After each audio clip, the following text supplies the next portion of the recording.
organizadores por haberme invitado a compartir con ustedes algunas experiencias que hemos tenido con el zapote mamey. Quiero decirles que aquí en el Colegio de Postgraduados, que se ha tenido un proyecto, ¿verdad?, por un grupo interdisciplinario, se han trabajado diferentes aspectos del mamey. Y a mí particularmente he estado a cargo de una parte de lo que es post cosecha. Y entonces de la parte post cosecha, lo que yo voy a hablar, que me invitaron, fue la parte de patología. También vi la parte morfológica. Voy a hacer algunas observaciones conforme vaya desarrollando la plática, pero les pido cualquier pregunta que me la quieran hacer, por favor, en el desarrollo de la presentación, con mucho gusto, porque sería muy oportuno que podamos aprovechar nosotros alguna imagen que yo esté pasando y que podamos ver un poquito al respecto. Porque podamos dar unos 40 minutos que estamos con mucho gusto.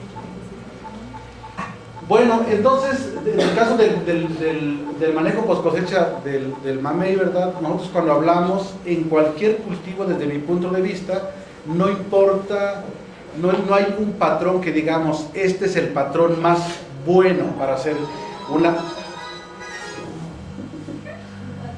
Pónganlo en vibrador, por favor. Yo también puse el mío en vibrador, para que no hagan una atención. Bueno, entonces, cualquier eslabón de la cadena post cosecha se puede hacer o no, dependiendo de la economía que tengamos nosotros, pero depende un aspecto muy importante que hay que saber qué efecto está teniendo ese eslabón de la cadena post cosecha en el producto que estamos manejando. Porque muchas veces se sugieren, y digamos, eso es en mamey y en muchos cultivos, se sugiere tal patrón y nosotros creemos que es el mejor para el mercado y muchas veces no. Sin embargo, tenemos que ver desde la cosecha hasta el consumidor. Y vamos a ver ahora un puntito solamente que es el aspecto de enfermedades. Bueno, entonces, yo creo que hablar de la enfermedad del mamey, lo clave de esto es que ustedes lo saben. Ustedes lo saben porque el porcentaje de pudrición es muy alto. Y eso lo vamos a ir hablando. Es muy alto y la claridad con que se presentan los síntomas es muy evidente. Simplemente cuando partimos un fruto de mamey, en donde sea vamos a encontrar el crecimiento del micelio, esto que estamos viendo acá. Sin embargo, este tipo de pudrición lo que hace es limitar el aspecto del mercado. Porque cuando el fruto llega a la madurez ya de consumo, nos damos cuenta que la madurez de consumo, un porcentaje muy alto del fruto está podrido. Por eso es que casi yo estoy seguro que ustedes conocen los síntomas. ¿Alguna vez han encontrado, ustedes que se dedicaron a mí, alguna vez han encontrado un fruto podrido? Porque externamente no vemos alguna pudrición. Y vamos a profundizar un poquito más en esto. Viendo en este aspecto, nos damos cuenta que en la literatura que se reporta en el mundo, el aspecto del zapote mamey, nos damos cuenta que hay gente que reporta Pestalotiopsis, Laccioliplodia, Coletotrichum, Alternaria, Filaria, varios hongos. Y varios hongos depende de la región, o en la misma región encuentran diferentes patógenos. Esto lo comento porque yo he tenido estudiantes, ¿verdad?, que se han graduado estudiando la patología del zapote mamey y resulta que de la misma huerta encuentran diferentes hongos durante la post cosecha. Entonces, ¿qué está pasando ahí? Y esto fuimos profundizando un poco más y particularmente lo que voy a dar son algunos resultados de estudiantes que trabajan conmigo, ¿verdad?, donde estamos viendo qué es lo que pasa, qué patógeno es el principal que está afectando el zapote mamey. Entonces, como vemos, son muchos. Algunos de ellos, por ejemplo, hablar de Coletotrichum. Coletotrichum es un patógeno que causa daño, casi es el principal en post cosecha, y que en general vamos a ver en esta plática que en el caso de mamey no es el caso. Entonces, uno de los casos que quiero mencionar, que lo da la literatura y que conocemos nosotros en el mundo y en la parte de las enfermedades, es que hay unos patógenos muy interesantes que causan un síntoma que lo vemos mucho en precosecha. Y el síntoma se llama, le decimos comúnmente, como la muerte regresiva. Y la muerte regresiva lo vemos en cítricos, en mango, en aguacate, en mamey, en muchos cultivos. Pero lo vemos en el mamey, vemos este síntoma. Y bueno, cada quien que estudia, vemos que los factores pueden ser diferentes. Otra vez aislamos un patógeno u otro, se ha aislado La aciodiplodia, este es más común, y luego tenemos Pestaloctiopsis, antes llamada Pestalotia, y por diplodia, etcétera. Pero quiero decirles, en conclusión, para no ahondar más en esto, que en la muerte regresiva, el patógeno generalmente, el más importante, es la aciodiplodia, ese que está aquí. Estas son las esporas que tenemos aquí. Y ese es el más importante. Sin embargo, en torno a este, hay muchos patógenos que se pueden asociar. Y dicen, cuando ven el burro se le antoja bien, algo así. Porque ya encuentran un poco débil a la planta. Vamos a hablar un poquito más sobre esto, que a qué se refiere la debilidad de la planta. Entonces, ustedes ya no los voy, ustedes mismos saben cuando están en sus regiones, ¿verdad? Cómo se ocasiona esta muerte regresiva. Bueno, se han hecho varios estudios. Dentro de ellos quiero mencionar uno, no traje aquí los cuadros para no confundirnos un poco, pero aquí le voy a decir, por ejemplo, uno de los estudiantes, aquí Gómez Jaimes, hoy por hoy está a punto de obtener su doctorado. Uno de los estudios que hizo fue las temperaturas de refrigeración. ¿Cuánto? Sí. Perdón, doctor, es que usted dijo que podíamos... Sí, adelante. Con referencia a eso, cuando ya tienen una presencia de árboles con esa enfermedad, ¿qué es lo que se sugiere o se recomienda? Eso lo voy a decir al último. ¿Sí? Muy buena pregunta, pero es que esto tiene que ver con la pudrición de la fruta. ¿Sí me explico? Ahorita lo voy a explicar cómo está. Entonces resulta que vimos, él trabajó a ver el efecto de la temperatura de refrigeración, y las temperaturas que usó fue 10 grados centígrados, 13, 15 grados centígrados, los almacenó por diferentes periodos en frío, y posteriormente los sacó los frutos y lo estudió también en diferentes periodos de almacenamiento, para ver aspectos de comercialización. Bueno, entonces dentro de esto yo no voy a explicar las variables que fueron de aspectos de calidad, pero sí el de patógenos, que es lo que nos trae. Bueno, entonces, en la mayoría se presentan pudriciones, como lo digo aquí. La incidencia de la enfermedad, por ejemplo, se ve que se pudrieron del 10 al 50% aquellos que estuvieron a temperaturas de 15 grados. Es lo que tuvieron más o menos un porcentaje.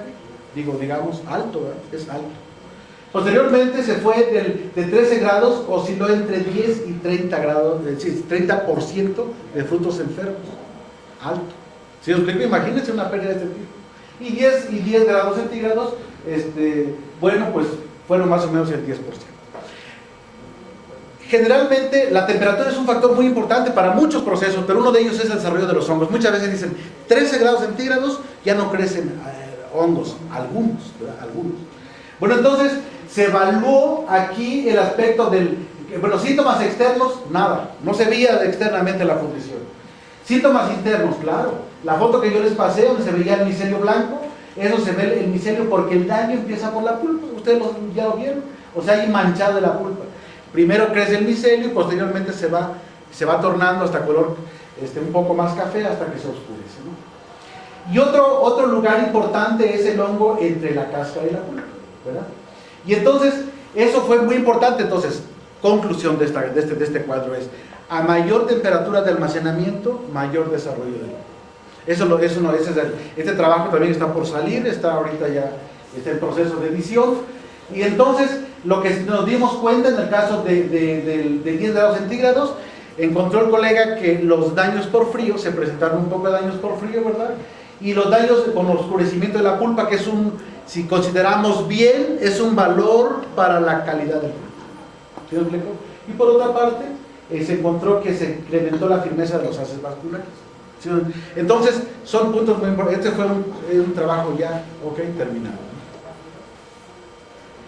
Posteriormente, este mismo colega continuó con el desarrollo de la investigación, y una de las cosas que se evaluaron es cuánto afecta el impacto del fruto en el desarrollo de patógenos, pero por supuesto que también la calidad. Entonces se hicieron esto por ejemplo es en Alpoyeca, donde estudió el trabajo, ¿verdad? Cómo es el común denominador de cómo se cosecha. Este fue uno de los tratamientos de ver, los frutos golpeados, ¿verdad? Que puede ser que se caen en el costal y se caen, es lo más común que hacen en Alpoyeca. Otros se golpean, hasta uno que los hacía caer en un colchón, porque para que les duela menos, ¿verdad? Había gente que obviamente el tratamiento testigo fue que lo tomabas directamente y lo ponías en su caja. así como que estuvieras cortando una frambuesa, ¿no? Directamente del cortador al consumidor. Ese fue otro de las variables. Y otro fue, o sea, sin daño mecánico, o sea, ese mismo como tratarlo como un bebé y aplicarle un fungicida posteriormente a ver qué pasa. Y estos fueron los tratamientos que tuvieron, ¿no? Entonces, obviamente que en el proceso también hubo en la conclusión de este trabajo, que también está por salir, está actualmente en proceso de revisión, ¿verdad? Se encontró que hay una relación directamente proporcional entre el golpe y el desarrollo del hongo. ¿Sí os explico? Entre menos lo tratas, entre más lo manoseas, es más probable que desarrolle el hongo. Ahorita vamos a ver por qué. Y hay unos que precisamente en estos la incidencia es mucho menor. Sin embargo, está la enfermedad. ¿Sí me explico? Entonces, se encontraron varios hongos, pero hubo uno que trae mucho la atención, que es este hongo que se llama Pestalotiopsis. Hoy por hoy, la gente, ¿verdad? Me refiero a la gente que no sabe de los hongos, ¿verdad? Yo sé que la gente, los técnicos aquí, saben perfectamente a qué me estoy refiriendo, ¿verdad? Este hongo lo hemos estudiado mucho en el aspecto de post cosecha y en el aspecto de los árboles, en varios cultivos, que es mi área que yo trabajo, y generalmente lo encontramos. Este hongo es aquel que dije yo, que cuando ven al burro se les antoja viaje. ¿Sí me explico? Porque en muchos estudios que se han hecho se ha encontrado que este no es muy agresivo, no es un patógeno muy agresivo. Entonces esto nos trae la atención porque ¿cómo es posible de varios hongos encontrados? Este es con una incidencia bastante alta y los otros pues son menor. Generalmente cuando nosotros hacemos un análisis de un diagnóstico de una enfermedad, los patólogos, ¿verdad? Tú tienes que ver, una parte a considerar es cuál de estos patógenos tiene mayor frecuencia de aislamiento. Porque no porque lo aísles quiere decir que ese sea el agente causal. Entonces, cada vez esto nos va dando pistas de qué es lo que está pasando con el... Yo creo que este fue un trabajo bastante amplio, ¿verdad? Haber visto el aspecto de la cosecha y su momento. Hasta aquí, ¿está bien? ¿Queda claro esto? Entonces, bueno, aquí está lo que ya dije hace rato, el daño mecánico se incrementó el daño mecánico incrementó los frutos con pudrición. Bueno, eso fue ya. Los datos se presentarán en el artículo que está desarrollando. Y otra cosa importante dice, los químicos no redujeron significativamente la producción. La pudrición dice, bueno, ¿y qué pasa? Si por eso este químico que se usó aquí fue lo que en la historia se desarrolló en la historia de los químicos como uno de los químicos que pertenecían al grupo de los benzimidazoles. Se desarrolló en el siglo pasado, en la década de los 60, por alguna característica que tiene este químico sobre la superficie, la forma de penetración, no otros más que están en este grupo, ¿verdad? Se usaron para su uso en post cosecha. Pero aquí, no hubo efecto en la diseminación de la planta. Entonces, algo estaba pasando. Y así, y entonces, eso hasta aquí vamos viendo que lo que voy diciendo es que el más importante es la acidiplodia, ¿verdad? Y que los químicos no hacen efecto, y que entre mayor más tratemos al fruto, pues más se enferma. Pues igual, eso no los seres humanos. Por otra parte tenemos otro grupo, el patógeno, que es la acidiplodia. La acidiplodia ese que yo les comentaba, que es el principal que causa la muerte regresiva de los árboles. Este hongo resulta que se encuentra dentro del árbol, y principalmente se encuentra entre las traqueidas. Aquí estamos viendo nosotros. Ese es el crecimiento del micelio, del hongo, en la madera. Entonces, algo nos está diciendo que el hongo se encuentra dentro del sistema vascular. Posteriormente, aquí estamos viendo esta es una microfotografía, por supuesto, material denso depositada en áreas ocupadas por el hongo. Aquí está, el hongo deja esto, o sea, es la manera que afecta a los tejidos de la planta. Hoy por hoy esto es de la planta. Entonces, también vamos a ver aquí que hay un crecimiento longitudinal de la hija, ¿verdad? Aquí estamos viendo en las traqueidas, es otra fotografía nada más, es muy característico este micelio, ¿verdad? Es un estudio muy profundo que se hizo también, se fue hecho en Venezuela. Y otra característica también que se presenta en Alcoyeca y en muchas regiones y en muchos cultivos es el hecho de que los frutos se pudren y se quedan arriba del árbol. Esta es una forma muy importante en que se diseminan los hongos, ¿verdad? Porque no hacemos una poda fitosanitaria de tal manera que podamos eliminar eso. Por ejemplo, aquí estamos viendo, yo he encontrado árboles donde tenemos una gran cantidad de frutos que están podridos, sin embargo los abres y ahí está el micelio. O sea, después de una pachanga se murió el fruto, se ha sacado todo. Y entonces cuando ocurre esto, estos hongos, los que estoy hablando hasta ahorita, lo que llevo hablando que es la Lasiodiplodia y Pestaloctiopsis, son hongos que están ubicados en la fase asexual del hongo.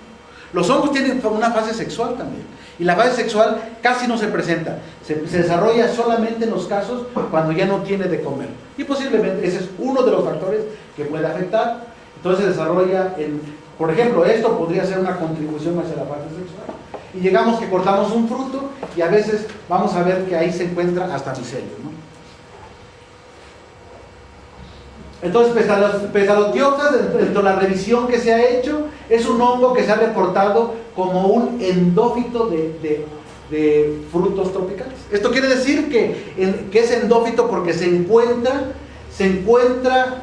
dentro de la planta, imagínense, esto es algo muy interesante, se encuentra de manera natural, en cualquier tejido del árbol se encuentra. Entonces, aquí resulta que ataca diferentes estados fenológicos y sin embargo llegan a producir enfermedades. Los encontramos en muchos cultivos, a pesar que no puede ser el factor principal, pero se encuentra en muchos cultivos este hongo siempre asociado con un patógeno importante. Entonces, de los estudios que se han hecho, ¿verdad? Se cree que se ha encontrado que este hongo, la Lasiodiplodia, que estoy hablando ahorita, que se encuentra en los tejidos y que ocasiona la pudrición, la muerte regresiva del árbol, ¿verdad? Tiene una fase sexual, y su fase sexual es esta que está aquí. Disculpe, no, Lasiodiplodia, me equivoqué. Lo que quiere decir que el hongo que estoy hablando, uno de ellos es la Lasiodiplodia, que es el que voy a hablar un poquito más. Pero anteriormente este hongo que se llama Lasiodiplodia, antes se llamó Botryodiplodia. Y esto lo puse simplemente para aclarar, porque muchas veces en la escuela a mí me enseñaron otro, que hace mucho tiempo que estudié, pero se llamaba Botryodiplodia. Hoy por hoy en la taxonomía ha cambiado y ustedes tienen que comer también los taxónomos, y hoy se llama Lasiodiplodia. Pero sin embargo, cuando ya ven su fase sexual, aquí tenemos que es Botryophaeria. Aquí lo tenemos. Este hongo que estamos viendo aquí casi no lo encontramos. ¿Por qué la fase sexual? Es aquella que es muy difícil de encontrar. Por ejemplo, aquí están viendo una estructura que es la estructura que se llama periteceo, para los que saben de esa parte de los hongos. Entonces, aquí dentro de esto, que es una estructura formada por el micelio del propio hongo, y vamos a encontrar adentro de esto, dentro del periteceo las osteosporas que están aquí. Esto es como la semilla, esto es lo que va a diseminar el hongo. Aunque no es necesario que llegue a la fase sexual. Con la asexual, que es la Lasiodiplodia, es suficiente para distribuirse en el anhelo. Bueno, entonces aquí tenemos conidios que se obtienen de medios de cultivo, o sea, casi es esto mismo, pero en medio de cultivo, no lo sacan directamente del árbol. Se sabe que este hongo, la Lasiodiplodia, afecta a más de 500 especies de plantas, y dentro de ellos está el mamey. Y, en la fase asexual, etc. Y aquí tenemos las estructuras. En esto, ¿hay alguna pregunta? Aquí tenemos que es la fase sexual y la fase asexual. Aquí tenemos el caso de Botryophaeria, estoy hablando, continúo con la fase sexual, cómo se desarrolla. Miren esto, qué bonito se ve, ¿verdad? Y aquí se va la formación de las ascas, y aquí tenemos las ascosporas, las esporas que están adentro. Esto es muy interesante porque estas fotografías de microscopio así no lo vamos a ver en el campo. A menos que... dada esta situación, estamos hablando, vamos de hecho a referirme todo lo que voy a hablar yo, voy a hablar de estos dos hongos nada más. Posteriormente, el mismo colega, ¿verdad? Rafael, empezó a desarrollar unos trabajos en donde empezaron a ver ¿Qué es lo que pasaba con este hongo, Pestalotiopsis, uno de ellos, ¿verdad? Que se encuentra en el fruto del mamey, en una alta incidencia. ¿Qué pasaba en la planta? Y entonces empezó a hacer estudios sobre que tratar de aislar el hongo de la hoja, pero sana también. ¿Sí me explico? No solamente la enferma. Posteriormente se fue en la parte, diferentes partes de diferentes estados fenológicos de la flor, o sea, de la flor, de los pétalos, y ya, ahí vendrá en el artículo también que ya está en revisión, ya viene precisado qué partes de la flor también se aisló al hongo, en el fruto, durante los frutos. Por ejemplo, ustedes que saben, por ejemplo, en el fruto, para poder hacer este trabajo de investigación, se cortaba por ejemplo, el fruto de mamey y aislaba, hacía aislamientos del pedúnculo del mamey, hacía aislamientos de la pulpa y de la parte que está entre la pulpa y la cáscara. Pero además de eso, hacía en el fruto, lo dividía en 3 partes y decía, lo voy a hacer de la parte de la base, de la parte media y de la parte distal del fruto. Posteriormente también decía, para probar la patogenicidad del mamey, del hongo en el mamey, lo que hizo fue dejar el fruto sin inoculación, aplicándole agua nada más sin patógeno, aplicándole el patógeno con agua en el pedúnculo, metiendo el patógeno por inmersión con una aguja en el tejido del pedúnculo, a ver qué pasaba con esto. Entonces, todo este trabajo también ya lo desarrolló y ya fue terminado. Resulta que lo que él encontró, que inclusive pues aislaba el hongo hasta lugares sanos, ¿no? Y entonces también obviamente que hizo algunas pruebas de patogenicidad para comprobar que el hongo sea agresivo. Lo que le quiero decir en conclusión de este trabajo, que durante en las etapas fenológicas que él evaluó, como son las hojas, las flores, el fruto, el tallo, en todos encontró al hongo. ¿Sí me explico? Este es algo muy interesante, porque entonces la conclusión de todo el trabajo, ¿verdad?, que llevó el colega, concluye que el hongo Pestalotiopsis es un hongo endófilo. Quiero decir que ahí vive en el árbol. ¿Sí me explico? Incluso, como dice el colega, ahí voy a ver un poquito su pregunta, dice, bueno, ¿y qué le vas a aplicar? Pues así es, compadre, porque no se lo vas a aplicar, es en el fruto, porque en el fruto no lo vas a controlar. Además, ¿cómo lo vas a aplicar? No es fácil decidir, por ejemplo, qué producto y a dónde lo vas. Aquí no lo pescas, ¿sí me explico? Generalmente no lo pescas. Tal vez vas a tratar de hacer un tratamiento hidrotérmico, como mucha gente lo intenta o lo intentamos, pero lo que pasa es que para que tú inactives a un hongo necesitas unas temperaturas demasiado altas, que si tú lo llevas con esas temperaturas altas, tú pierdes la calidad del producto. ¿Sí me explico? Porque estoy hablando, yo les voy a decir el ejemplo que yo conozco. Para que afectes un hongo, por ejemplo en mango, para que lo afectes tienes que tener una temperatura mínima de 50 grados centígrados, mínimo.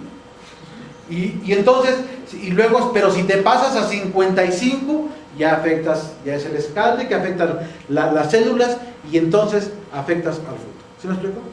Entonces, tienes que pensarle bien qué estamos haciendo. Entonces, esto fue un trabajo bastante interesante, también ya está pronto a salir, en donde se ve que se concluye el colega que Pestalotiopsis es un patógeno endófilo.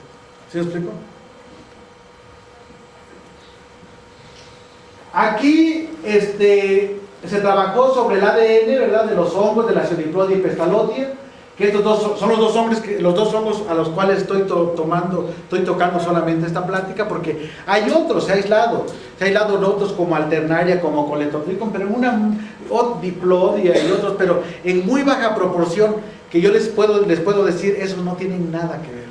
Porque son sus cuates, se juntan, pero no son los agresivos. ¿Sí? Son los que le dieron permiso en la tarde, se juntaron con los que van a la disco y ahí se van a ver. Entonces ahí no tienen mucho que ver. Sin embargo, los importantes son estos dos. Tenemos que, mismo Gómez Jaime, mi estudiante también de parte de su tesis doctoral, y otro colega por ahí también, que creo que fue parte también de su trabajo, ahí también en el colegio, trabajó con el ADN de los hongos, Lasiodiplodia, lo dice cruzado Lasiodiplodia, que es esto, y Pestalotiopsis, que es esto. Entonces, lo amplificaron por PCR y utilizaron estos iniciadores, que estos ya, yo creo que los que ya saben lo que es la biología molecular entienden esto. Sin embargo, se mandaron a hacer toda la secuenciación y se mandaron y lo identificaron, porque realmente no se conocía. Entonces se saca de todo. Aquí dice: los hongos fueron depositados en el banco de genes tal para su homologación, y Pestalotiopsis con número de acceso tal presentó el 100% de homologación para Pestalotiopsis paeonicola. ¿Sí me explico? Ese es un reporte primero de esta especie, que esta especie está ahí y que además está de forma endofítica en el caso de mama. Y por otra parte, la Lasiodiplodia especie con un número de acceso tal tuvo el 99% de homologación con Lasiodiplodia theobroma. Estos dos casos de haber llegado a las especies no fue solamente por la secuenciación, se llevaron todos los aspectos. También los colegas hicieron los estudios en cuanto a muchos aspectos que no voy a hablar aquí, como el tamaño del conidio, crecimiento, color y todos los factores que se desarrollan, que se consideran para que de manera morfológica se pueda llegar a la especie. ¿Sí me explico? Porque pareciera tan sencillo que lo que estoy mostrando aquí, pero por ejemplo, hay tomos, hay libros exclusivamente de Pestalotia.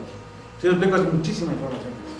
Pestalotia en general, pero entonces esa es la contribución que se hace para el caso de Mamey.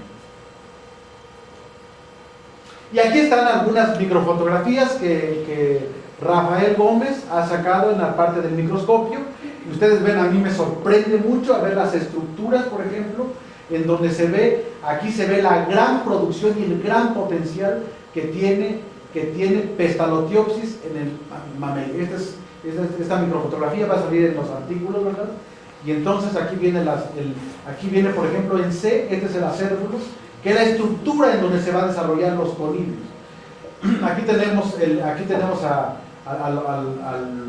las esporas, ¿verdad? Los conidios, más el micelio. Vean nada más qué cantidad existe. Esto, por supuesto, que nosotros no lo vemos. Y es muy fácil de desarrollar. Y bueno, aquí solamente estas microfotografías también lo estoy mostrando porque es una parte del desarrollo del hongo. La espora. La espora es una característica para nosotros podamos llevarlo, ¿verdad?, a especie, es estudiar, hay que permitir que lleve a la esporulación. La esporulación, por ejemplo, yo particularmente hace un tiempo que estuve trabajando con este hongo en mamey, me fue muy difícil poderlo llevar a esporulación, del cual hoy el colega probó muchos medios, llegó a la desinfección del mismo mamey y le puso el patógeno, los puso que se pudieran otra vez, etcétera, etcétera, y esporuló a los 30 días. Esos fueron los primeros resultados que él probó en diferentes medios y llevó. Realmente lo que nos lleva así es como empieza el hongo, y lo que nos lleva a que la caracterización es estas cositas tan pequeñas que se ve a nivel microscópico. En realidad, lo que yo quiero decirles, ahora sí yo creo espero con esto dar respuesta al colega, ¿verdad?, que la calidad del producto va a depender del manejo del cultivo. Y aquí el manejo incluye muchos factores. O sea, como ustedes pueden ver, imagínense que los dos hongos, hasta donde lo hablé, son hongos que están en la planta del mamey. ¿Sí me explicó? Entonces, no es que voy a protegerlo, que la infección... No. Aquí, así como desde el punto de vista que lo estamos viendo, este cultivo necesita manejo. ¿Qué significa el manejo? Sobre todo un aspecto, la fertilización, por ejemplo. Una buena fertilización, pero no una general. No que decir, tantos porcentajes de NPK tú vas a usar y vas a tener un cultivo que casi no se te va a enfermar. No, eso va a depender mucho de la nutrición que hay en el suelo, el tipo de suelo, cómo está en la planta, la edad de la planta.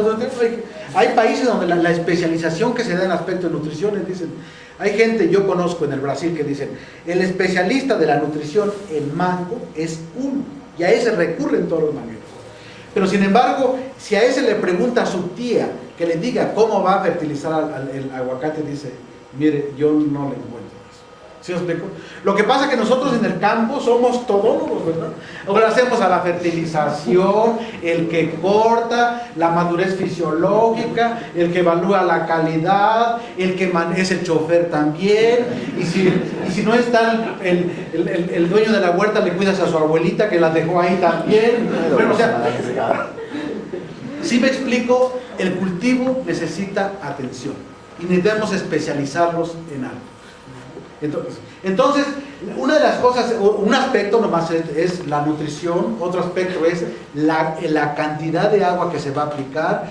Yo les quiero traer, en una parte que estuve trabajando en el Valle del Río San Francisco, en Brasil, la mayoría de los frutales no van allá más de 3,5 metros de alto, ¿verdad?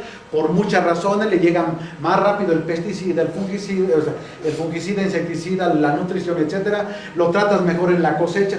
Porque la cosecha es como si estuvieras cosechando un hijo, o te están haciendo un hijo cuando estás cortando un fruto. Sin embargo, en Alpoyeca lo avientan, pero con amor. Sí, o sea, y entonces ese que se afecta se pudre más rápido. Además se pone de color oscuro más rápido. Y el productor se queja más rápido. Si les explico, dice, ay, es que perdí, no lo vendo y perdí el precio. Pues sí, los costales los están apretados. Digo, ese tipo de cosas hay que tener hay que evaluarlo. En el mundo, en otros cultivos, en otros, esto se evalúa.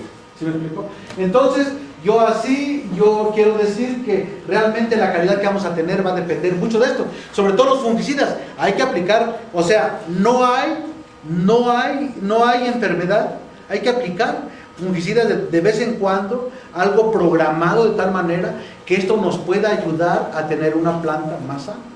Hay que nutrirlo para que sea más vigorosa. Si no, se va a aplicar eso que dicen, al perro más feo y flaco se le cargan más las pulgas, o no dicen así, es igualito, ni más ni menos. Discúlpame, había una pregunta por ahí. Sí, iba a preguntar sobre el agua, ¿qué tanto influenciaba sobre el desarrollo de la... Muchísimo, en el desarrollo del árbol y de la fruta. Sí, muchísimo, y esto tiene que ser mucho el caso yo te voy a decir por experiencia, donde yo estuve trabajando por mucho tiempo por muchos periodos en el Valle del Río San Francisco, te voy a decir de lo que yo conozco hasta hoy, el caso en todos los cultivos. Lo que yo conozco se aplicaban de 150 a 200 litros de agua por planta por día. ¿Sí me explico? Pero por supuesto que solamente había 2 consultores de riego. ¿Cómo dice el dicho? ¿Ya acabé? Zapatero a su zapato. ¿Sí me explico? O sea, al que sabe, sabe. O sea, hay que ver. Y eso lo fundamentan mucho con base a la evapotranspiración que existe. ¿Sí me explico? Entonces, tiene que ver mucho con el potencial productivo, depende muchísimo de él. Bueno, lo que yo entiendo que usted me comentó es el consumo de agua por el árbol, ¿no? El agua que necesita. Yo me refiero a los minerales, por ejemplo, hay aguas ricas en calcio, en magnesio. ¿Qué tanto influye eso para seleccionar un fertilizante? Muchísimo. Tiene que ser mucho, y eso tiene que ser directamente el nutriólogo. Yo le voy a decir, yo inclusive, pues en la mayoría de los frutos, inclusive cuando le aprietas los minerales hasta en post cosecha, algunos de ellos tienen un efecto, por ejemplo el calcio. Por ejemplo, imagínate, yo he visto estudios en donde le aplican quelatos de algunos minerales, imagínate, de algunos microelementos. Lo que pasa es que la calidad del fruto es muchísimo mejor. ¿Sí me explico? O sea, te dan hasta aspectos, síntesis de colores, síntesis del color, del azúcar. Tiene que ser mucho qué cultivo estemos hablando, pero en general ese es el patrón. Me falta un minuto entonces, compadre, para la próxima. Conste que acabé. Bueno, pues esa es mi opinión.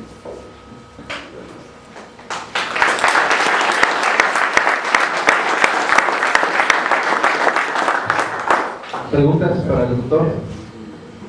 A ver. Sí. ¿Qué porcentaje de contaminación se encontraron en los frutos? Por eso son los que comentan. ¿O cómo es que hicieron el muestreo para ver realmente en un árbol el porcentaje de contaminación que tiene? Bueno, mire, nosotros en el proyecto que se está trabajando, los estudiantes llevaron, pues, son frutos, son árboles seleccionados. Seleccionados pero por mucho tiempo, porque son seleccionados por mucho tiempo porque se han venido evaluando desde la caracterización. Son como 5 años, ¿sí me explico? De tal manera que yo no le traigo aquí el número, pero de los frutos que evaluaron, por ejemplo, en uno de los experimentos hubieron 480 frutos, ¿sí me explico? O sea, más o menos casi que le bajas todos los frutos que tiene el árbol, ¿sí me explico? Entonces, realmente el número de repeticiones está muy sustentado, ¿sí me explico?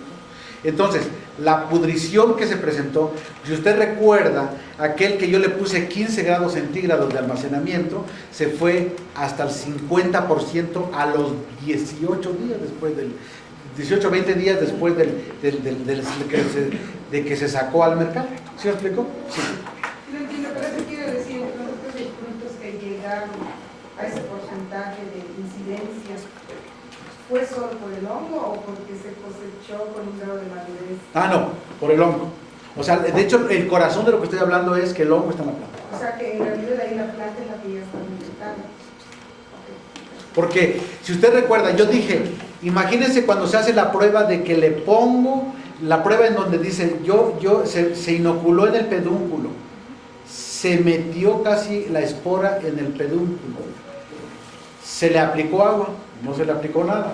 Imagínense esos tratamientos. La otra es, lo voy a estudiar de la base, del medio y de la parte distal y se encuentra luego. Le voy a decir por qué. Porque la Pseudiplodia o Pestalatiopsis generalmente en pudrición de frutos se caracterizan por causar el síntoma que se llama pudrición de pedúnculo. ¿Sí? Entonces, lo que asociamos siempre es decir, es que se pudrió, sí tiene que ver cómo lo cosechas, tiene que ver también. Si tú no lo pones con tijera, que es como no se, generalmente como se hace en mamey, es más fácil, se pudre, eso es totalmente claro. ¿Sí me explico? Pero no tiene que ser generalmente con tijera y es menor. Pero entonces, vamos a la conclusión aquí que el patógeno ya va en el fruto y viene de la planta. El problema no es de post cosecha, es problema de pre cosecha. ¿Quedó claro? ¿Alguna otra pregunta? A ver. En las imágenes que mostró ahí aparece un tronco partido, pero mi pregunta es, ¿está aún pegado al árbol o se hizo artificialmente? Estaba en el árbol. Estaba en el árbol, sí. ¿Ese es un problema de hongo?